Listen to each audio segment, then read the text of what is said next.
Hello friends, welcome back to our YouTube channel. अभी हम लोग यहाँ पे L T T S means L N T technology service limited की analysis करेंगे और इसमें हम लोग देखेंगे कल के दिन ये मतलब 22 सितंबर को अपने कौन से इंपॉर्टेंट लेवल्स एंड टारगेट दिखा सकता है, इसका प्राइस एक्शन पैटर्न किस तरीके से रहेगा। तो आज के दिन इसने अच्छा प्राइस एक्शन पैटर्न बनाया है। यहाँ पे कोशिश बहुत ही अच्छी थी। आज के दिन देखेंगे यहाँ पे स्ट्रॉन्ग क्लोजिंग बाइंग हुआ, फिर से ऊपर जाके यहाँ पे जैसा कि हमने यहाँ पे कल के दिन लेवल जो दिए थे, अगर ये 3472 को ब्रेक करता है तो हम लोग को 3500 तक का टारगेट देखने को मिल सकता है। देखेंगे इसी पॉइंट को यहाँ पे पिन पॉइंट बना के यहाँ पे क्लोजिंग ऊपर की ओर मिली है, मतलब हमें आज ऊपर की ओर क्लोजिंग मिली है तो अच्छी पॉइंट बात है यहाँ पे। प्लस हमने ये भी बात किया था बहुत ज़्यादा नीचे गिर गया है तो यहाँ पे इसका रुकना सही है, ऊपर जाना सही है। ठीक है, तो यहाँ पे हम लोग एक ट्रेंड लाइन ड्रॉ करके रखेंगे दोस्तों, और जब भी ये ट्रेंड लाइन ब्रेक डाउन होगा तो हम लोग नीचे की ओर प्लान कर सकते हैं। इस तरीके से आप ट्रेंड लाइन ड्रॉ कर लीजिए। ठीक है, और यहाँ पे हो सकता है तो इस तरीके से यहाँ पे इस तरीके से ड्रॉ कर लेंगे। ठीक है, तो यहाँ पे इस तरीके से ट्रेड कर रहा है तो कल के दिन अगर फिर से ये अपना हाई आज का 3500 को ब्रेक करता है तो ऊपर हम लोग एक और टारगेट देखेंगे। ठीक है, लगभग लगभग किन लेवल के आसपास देखेंगे, अभी हम लोग चार्ट जूम आउट करके देखेंगे। लेकिन इन लेवल्स को अगर ये ब्रेक करता है और उसके साथ 3440 को ब्रेक करता है तो हम लोगों को फिर से 3400 का लेवल देखने को मिलेगा। ठीक है, तो ऐसे इस तरीके से यहाँ पे प्राइस एक्शन बन सकता है और ये फिर इस तरीके से नीचे की ओर जा सकता है। लेकिन अगर अपने आप को रोकता है इस ट्रेंड लाइन के आसपास, फिर से सपोर्ट ले लेता है 3400 के आसपास से। ठीक है, मतलब 3400 कौन सा लेवल है, चलिए हम लोग देख लेते हैं। 3440 के आसपास से फिर से सपोर्ट ले लेता है तो यहाँ पे अगर ये टाइम स्पेंड करके ऊपर की ओर जाता है तो यहाँ पे ऊपर की ओर निकल सकता है और यहाँ से 60 मतलब 3560 तक का फिर से हम लोग को टारगेट दिखा सकता है ना। सिंपल। अभी अभी हम लोग और चार्ट जूम आउट करेंगे। ठीक है, यहाँ पे देखिए, अभी जब ये चार्ट जूम आउट कर रहे हैं तो यहाँ पे ये वाला जो लेवल है 3550 का लेवल देख रहे हैं, ये भी एक रेजिस्टेंस सपोर्ट लेवल है। ठीक है, जो पहले सपोर्ट हुआ करता था, अभी ऊपर जाएगा तो जिस तरीके से ये वाला लेवल आज स्ट्रॉन्ग रेजिस्टेंस की तरह काम किया है, देख रहे हैं यहाँ से गया रेजिस्टेंस, फिर से आज दोबारा जाके फिर से नीचे आ गया, इन्हीं लेवल के आसपास इसको हॉवर कर रहा है। मतलब ये वाला जो रेजिस्टेंस है इसको ब्रेक करने में इसको दिक्कत हो रही है। ठीक है, अगर रेजिस्टेंस होता ही नहीं तो तेजी से ऊपर की ओर निकल गया होता।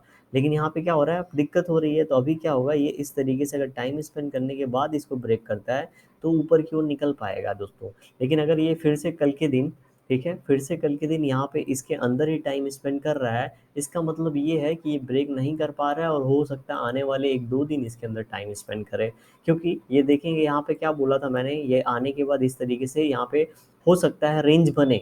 ठीक है, हो सकता है रेंज बने, हमने बात की थी, तो रेंज बन रहा है। अगर इस रेंज को ब्रेक करना है, ऊपर की ओर निकलना है, तो यहाँ पे टाइम स्पेंड करना पड़ेगा इसे, इस लेवल को जाके बार बार हिट करना पड़ेगा, उसके बाद निकल सकता है ऊपर। या फिर नीचे अगर ब्रेक कर देता है तो प्राइस एक्शन पैटर्न तो आप देख ही रहे हैं, नीचे का बन रहा है। राइट, मेरे कहने का मतलब सिर्फ इतना है कि अगर यहाँ पे इस लेवल को ब्रेक कर रहा है तो थोड़ा टाइम के बाद करना चाहिए। राइट, और यहाँ पे इस लेवल को डाउन ब्रेक डाउन कर रहा है तो नीचे की जर्नी कंटिन्यू कर सकता है। तो सिंपल सी एनालिसिस है अपनी यहाँ पे। ठीक है, बहुत ज़्यादा कुछ डिफिकल्ट नहीं है। ऊपर जाएगा तो यहाँ पे हमने बात कर रखा है 3460 तक का लेवल दिखेगा, जो कि यहाँ से 60 रुपीज़ ऊपर है।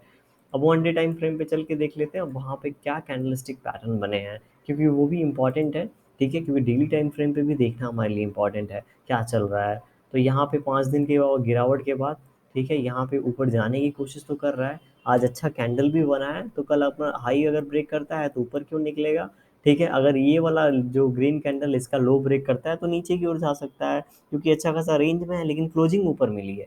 ठीक है, तो जो ये बता रहा है कि स्ट्रॉन्ग क्लोजिंग है और यहाँ से ऊपर जाने की प्रोबेबिलिटी ज़्यादा है। प्लस अगर नीचे आएगा तो ये जो आज का कैंडल है इसके अंदर मतलब 3400 3506 के बीच में यहाँ पे क्लोजिंग मिल सकती है। ये दो चीज़ें हम लोगों को पता चल रहा है। लेकिन अगर यहाँ पे इस केस में इस कैंडल का लो ब्रेक करता है तो ये कैंडल का यहाँ पे लो ये टच कर सकता है। ठीक है, तो यहाँ पे ये सिचुएशन बनी हुई है। अभी हम लोग 15 मिनट टाइम फ्रेम पे चलेंगे और क्या यहाँ पे हमारे इंपॉर्टेंट लेवल्स एंड टारगेट कल के दिन हो सकते हैं उनको अब हम लोग यहाँ पे देखेंगे। तो फिर से हमको अगर यहाँ पे एक बाइंग मोमेंटम मिलता है, ठीक है, जो कि इसको 3492 के वो ब्रेक करता है, तो पहला टारगेट तो अगेन 3500 ही रहेगा। ठीक है, एंड दूसरा जो ऊपर की ओर टारगेट हो सकता है, जैसा भी हमने यहाँ पे डिस्कस किया, 50-60 हमने डिस्कस किया, लेकिन 3533, ठीक है, 3530 हमारे लिए एक सेफ टारगेट रहेगा, सेफ लेवल रहेगा। नीचे की ओर बात करेंगे अभी, तो नीचे की ओर अगर यहाँ पे ये लेवल 3436 का ब्रेकडाउन होता है तो नीचे जो हम लोग को टारगेट देखने को मिल सकता है दोस्तों, वो मिल सकता है 3415 का पहला टारगेट। एंड जो सेकंड टारगेट हम लोग को मिल सकता है वो मिल सकता है 3403 का रखेंगे, ठीक है, 3403 का यहाँ पे दूसरा टारगेट। तो इस तरीके से कल के दिन यहाँ पे प्राइस एक्शन बन सकता है। वीडियो पसंद नहीं, मतलब वीडियो पसंद आई होगी तो लाइक कर दीजिएगा, नहीं आई होगी तो देखिएगा, और चैनल पे नए होंगे तो आप सब्सक्राइब कर सकते हैं। Thank you for watching this video.